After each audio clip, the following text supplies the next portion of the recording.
Camera stand আনিছিলোঁ আৰু এই কেমেৰা ষ্টেণ্ডটোত অৰ্ডাৰ কৰিছিলোঁ আৰু অৰ্ডাৰ কৰি মই আকাশক দিলোঁ। আকাশে ধুনীয়াকৈ ছেটিং কৰি দিলে। তো আকাশক মই ফোন কৰিলোঁ ক'ত আছোঁ বুলি। তো ই ভাবিলে পৃথ্বীনগৰত আছোঁ বাগানত, তো আহিব নেকি। তো মই সেইকাৰণে আহিলোঁ। তো এইটো পৃথ্বীনগৰ বাগানত আহিলোঁ যিহেতু পৃথ্বীনগৰ চাহ বাগিচাখন বহুত পুৰণি চাহ বাগিচা হয় আৰু 1959 কিমানত হয়তো বনোৱা হৈছিল, চাহ গছ ৰোৱা হৈছিল। তো আজি মই পৃথ্বীনগৰ চাহ বাগিচাখন খুব সুন্দৰকৈ দেখুৱাই দিছোঁ।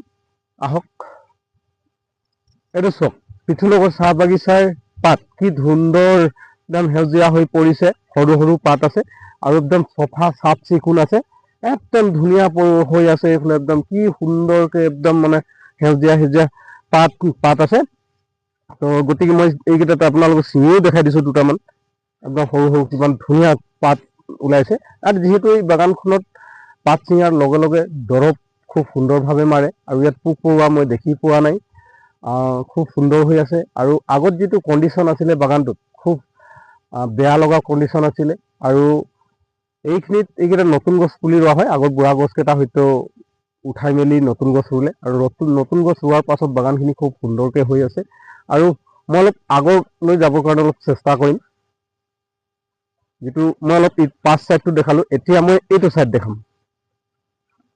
এইটো চাইড হৈছে আপোনালোকৰ বৰ ডাঙৰ পথাৰ এটা আছিলে আৰু পথাৰত ডাঙৰ ডাঙৰ গছো আছিলে। তো মালিকে কি কৰিলে, গছবিলাক উঠাই পথাৰত যিবিলাক খাল বিল আছিলে ধুনীয়াকৈ মাটি চাটি দি মেলি মানে একদম সমান কৰি আৰু এইকেইটা একদম পুলি লগাই দিলে ধুনীয়াকৈ এডোখৰ এডোখৰকৈ। আৰু পুলি লগোৱাৰ পাছত একদম ইমূৰৰ পৰা সিমূৰলৈকে পুলি লগালে। পুলি লগোৱাৰ পাছত চাইছোঁ আহি, মই বহুত দিন সোমোৱা নাছিলোঁ, এতিয়া খুব সুন্দৰকৈ বাগানটো হৈ গৈছে আৰু খুব সুন্দৰকৈ পাতো দিছে। চব এইফালে চব কিমান সুন্দৰ কুমলীয়া কুমলীয়া পাত, এইফালে গোটেই সেউজীয়া হৈ আছে পাতবিলাক চব।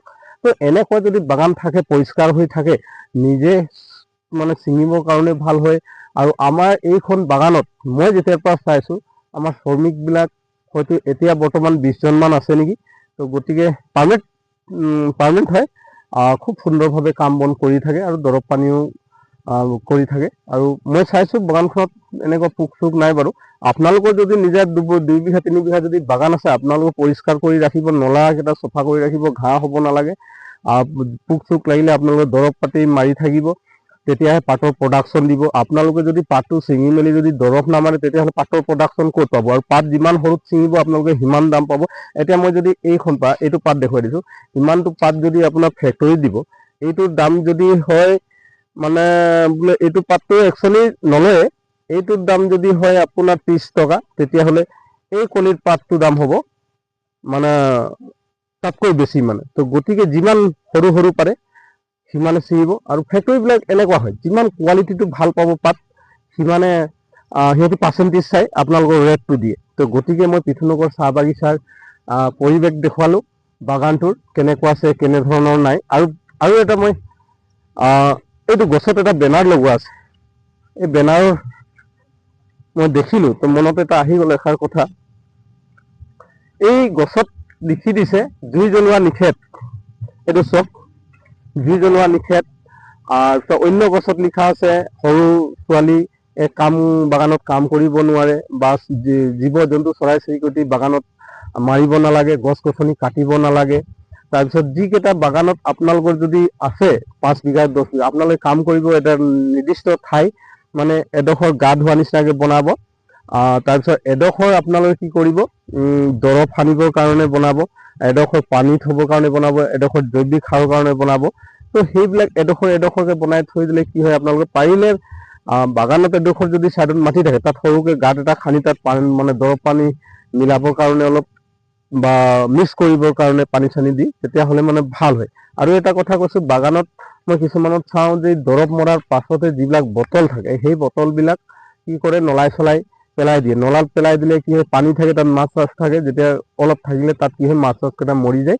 আৰু মই ভাবোঁ যে যিকেইটা আমাৰ মানুহৰ বাগান আছে, সেই বাগানৰ মালিকবিলাকৰ এডোখৰ নিৰ্দিষ্ট ঠাই কাম কৰি গাঁত এটা খানিব, গাঁত খানি যিকেইটা দৰৱ মৰা বটল, সেই দৰৱ মৰা বটলবিলাক হয়তো বাগানত নহ'লে বাগানৰ আপোনালোকৰ অফিচ থাকে, তাত আপোনালোকে আনি দৰৱ মাৰি থৈ দিব।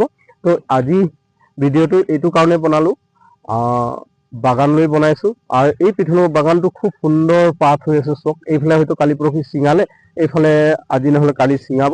খুব মোক ভাল লাগিছে বাগানখনত সোমাই। আৰু মোৰ ভিডিঅ' কেইটা যদি আপোনালোকে চাই ভাল পায়, লাইক কমেণ্ট শ্বেয়াৰ আৰু ফ'ল' কৰিবলৈ নাপাহৰিব। যিহেতু ময়ো নতুনকৈ উঠি অহা এজন যুৱক, আপোনালোকে মোৰ সমূহ অসমবাসী আদৰি ল'ব বুলি আশা ৰাখিছো। আৰু মোৰ ভিডিঅ' কেইটা আপোনালোকক পুনৰবাৰ কৈছো চাই থাকিব। যদি ভুল হৈ গ'লো আপোনালোকৰ মোৰ ভিডিঅ'ৰ দ্বাৰা শুধৰাই দিব বুলি আশা ৰাখি মোৰ ভিডিঅ'টো আজিলৈ আহোঁ। Bye bye.